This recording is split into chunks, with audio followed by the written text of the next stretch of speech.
Kura ya wa Somali ndani ya Kenya is the biggest Muslim vote in the country. Lakini listen to my point. Listen to my point. Marehemu mzee mmoja Ustadh Harith, wajua mimi nimeoa Msomali. Siku moja akanita akaniambia waambie mashemegi zako, Mungu amewapa neema kubwa. They have numbers. They have wealth. Hiyo ni amana ya Waislamu wote, si ya kabila yao na clan yao.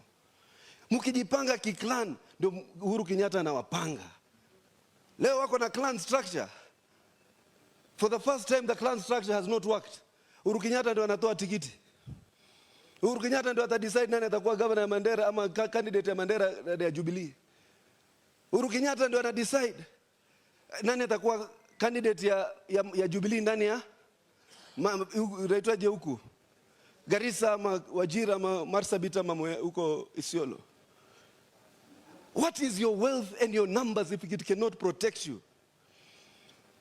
Leo kijana mwembamba hana hata nyama anaitwa Mohamed Ali, jasiri kuliko most of these members who come from those areas. Because haibii mtu, because most of them hawako katika manini, katika ministries. Vijana yenu wale mnawapigia kura kule Northern Kenya, most of them wako kwa ministry wanatafuta contract. Wakati watu wanapiga kura yeye anatafuta barabara ya Kenha. Wakati watu wako katika mswada yeye anatafuta ardhi. You have created the wrong notion. Tufanye kama Ikhwan Muslimin. Kama unataka kuwa katika kura, katika biashara, kuwa katika biashara.